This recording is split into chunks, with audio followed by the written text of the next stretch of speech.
Hello दोस्तों, आज मैं बताने वाला हूँ 3 बच्चों की माँ की अवैध संबंध भाग 10। कहानी के पिछले भाग के अंत में आपने पढ़ा फ्लैशबैक में करीब 3 घंटे के लंबे इंतजार के बाद 2 डॉक्टर और एक नर्स वार्ड से बाहर आते हैं। सरोज के सास ससुर और माँ बाप डॉक्टर की तरफ आशा भरी नजरों से देखते हैं। डॉक्टर बताता है कि पेशेंट अभी भी सीरियस है। पेशेंट का बायां पैर और दाहिना हाथ बुरी तरह से फ्रैक्चर हुआ है। इन्हें आईसीयू में शिफ्ट कर रहे हैं। 48 घंटे तक उन्हें रखना होगा क्योंकि ऊंचे स्थान से गिरने से अंदरूनी चोटें हो सकती हैं। नीरज के पापा: सर, अब तो कोई खतरा नहीं है ना? डॉक्टर: कह नहीं सकते, फिलहाल तो कोई खतरा नहीं है। 48 घंटे के अंदर आईसीयू से बाहर निकल गई तो समझो उसके बाद कोई खतरा नहीं है। डॉक्टर की बातें सुनकर सबको राहत महसूस होती है, पर अभी 48 घंटे और इंतजार करना होगा। सरोज की मां लगातार रोए जा रही थी। नीरज की मां उसे रोने से मना करते हुए अपने सीने से लगाकर समझा रही थी। सभी आईसीयू के बाहर वेटिंग हॉल में जाकर बातें करते हुए इंतजार करने लगते हैं। सरोज के पिता: समधी जी, सरोज के ऊपर आत्महत्या करने का केस चलेगा क्या? नीरज के पिता: हाँ, केस तो चलेगा, पर आप चिंता मत करना, मैं सब संभाल लूंगा। दुर्ग जिले के एसपी का मेरे बॉस के साथ अच्छी जान पहचान है, बात करके मामला सेटल करवा लूंगा। सरोज के पिता चुप हो जाते हैं। फिर वे गुस्से में आकर कहते हैं, एक बेवकूफ इंसान के लिए अपनी जान देने चली, जो जिंदगी भर उसे अपने झूठे प्यार के बंधनों से बांधे रखा, और सरोज समझ नहीं पाई। देखो आज क्या हुआ, ईश्वर की कृपा से मेरी बेटी को कुछ नहीं होना चाहिए। सरोज के मम्मी पापा यहीं रुक जाते हैं और नीरज के मम्मी पापा घर जाकर बच्चों को, जो एक पड़ोसी के यहाँ छोड़ गए थे, घर लेकर आ जाते हैं। नीरज की माँ जल्दी जल्दी खाना बनाकर बच्चों को खिलाती है और नीरज के पापा के साथ सरोज के मम्मी पापा के लिए खाना भिजवा देती है। सरोज को आईसीयू में 48 घंटे पूरे हो जाते हैं। काउंसलिंग में डॉक्टर उसके स्वस्थ रहने की खबर देते हैं। इसके दूसरे दिन सरोज को आईसीयू से आर्थोपेडिक वार्ड में शिफ्ट कर देते हैं। सरोज के माँ बाप और सास ससुर वार्ड में आ जाते हैं। सरोज को आईवी बॉटल चढ़ा हुआ था और सरोज बेहोश पड़ी हुई थी। करीब 1 घंटे बाद सरोज को होश आ जाता है। सरोज जैसे ही मम्मी पापा को देखती है, फफक फफक कर रोने लगती है। वे सभी सरोज को देखकर उनकी आंखें नम हो जाती हैं और सरोज को सांत्वना देने लगते हैं। सरोज रोते हुए: मम्मी पापा, मुझे माफ़ कर दो, मेरे अंदर जीने की इच्छा खत्म हो गई है पापा, मुझे भगवान ने क्यों बचा लिया, मर जाती तो अच्छा होता। सरोज की माँ सरोज का एक हाथ अपने हाथों से सहला रही थी और उसके पापा सिर पर हाथ रखे रूंधे गले से कहते हैं, सरोज बेटा, ये मरने की बात मत करो, तुझे कुछ हो गया तो हम जिंदा भी नहीं रहेंगे। बेटा, तुम्हें एक बार भी अपने 2 मासूम बच्चे याद नहीं आए?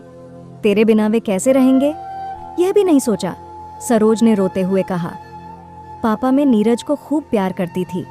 मुझे उनके जाने के बाद लगा कि मेरी दुनिया खत्म हो गई है, उसके बिना जीने का क्या मतलब।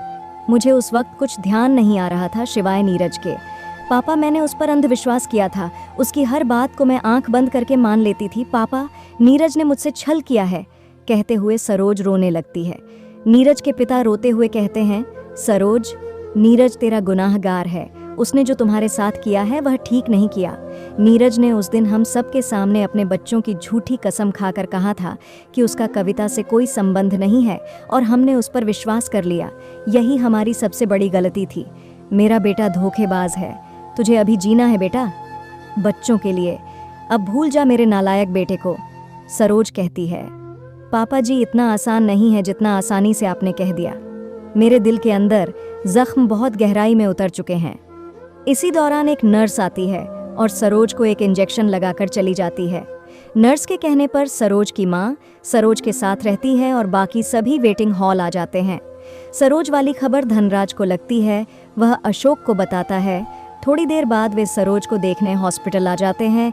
उनके साथ लक्ष्मी भी आ जाती है।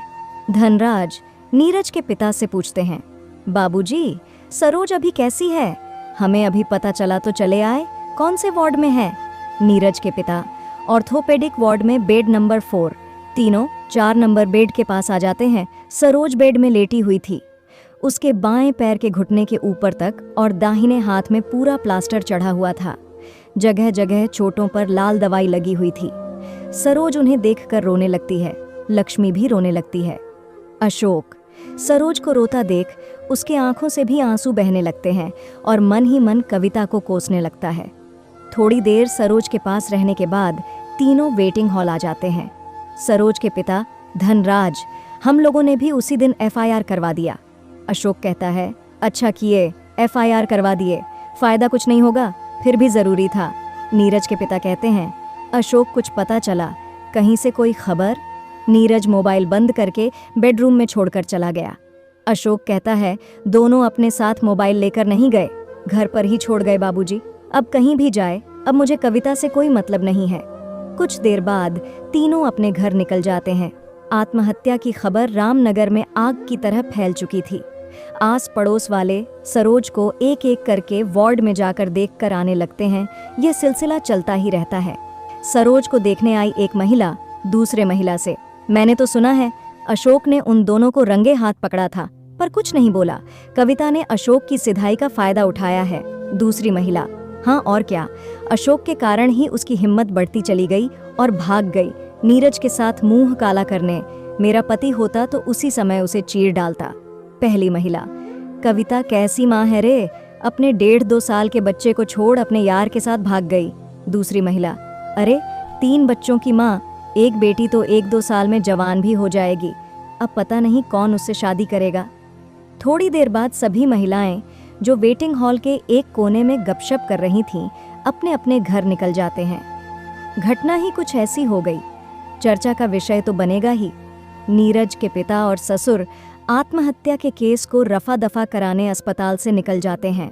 सरोज बेचारी अपने पति के चक्कर में अपनी जान देने की कोशिश की, पर भगवान को कुछ और ही मंजूर था, उसकी जान बच जाती है।